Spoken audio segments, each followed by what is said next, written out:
আসসালামু আলাইকুম, কেমন আছেন সবাই? আজকে আমি মিষ্টি কুমড়ার পাতা দিয়ে আর মসুরির ডাল দিয়ে সুন্দর একটা বড়া তৈরি করব। নিয়ে নিলাম কয়েকটা মিষ্টি কুমড়ার পাতা। ডালটা আমি বেটে রেখেছিলাম।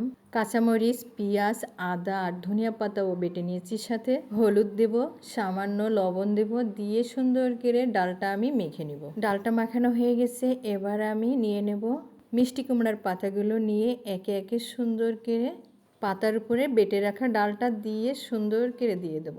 একইভাবে পাতার উপর আমি এভাবে পাতাটা মুড়িয়ে মুড়িয়ে নেব।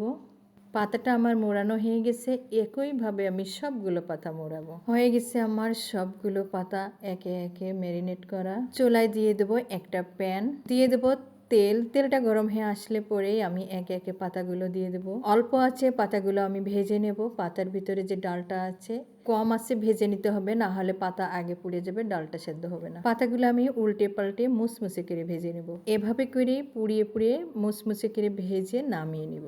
এভাবে মিষ্টি কুমড়ার পাতা দিয়ে ডালের বড়া ভাজলে খেতে অনেক মজা। আমি মিষ্টি কুমড়ার পাতা দিয়ে ভেজেছি, এটা চাল কুমড়া অথবা লাউয়ের পাতা দিয়েও ভাজে, খেতে কিন্তু ভীষণ স্বাদ। আজকে সকালে আমি গরম ভাতের সাথে এটা দিয়েই ভাত খেয়েছি। আপনারা বাসায় একবার ট্রাই করে দেখবেন, সত্যি অনেক ভালো লাগে। আমি সবসময়ই সবজি পছন্দ করি। লাল শাক, লাউয়ের শাক, কচু শাক, সব শাকই আমার অনেক পছন্দের। আমার বড় মেয়ে এবং ছোট মেয়ে দুই মেয়েই শাক পছন্দ করে, তাই আমাদের বাসায় শাকটাই বেশি রান্না হয়। সবাই ভালো থাকবেন, সুস্থ থাকবেন, নিজের প্রতি যত্ন নেবেন, আমাদের জন্য দোয়া করবেন, আমরা যেন সুস্থ স্বাভাবিক থাকি এবং প্রতিনিয়ত যেন সুন্দর সুন্দর ভিডিও দিতে পারি।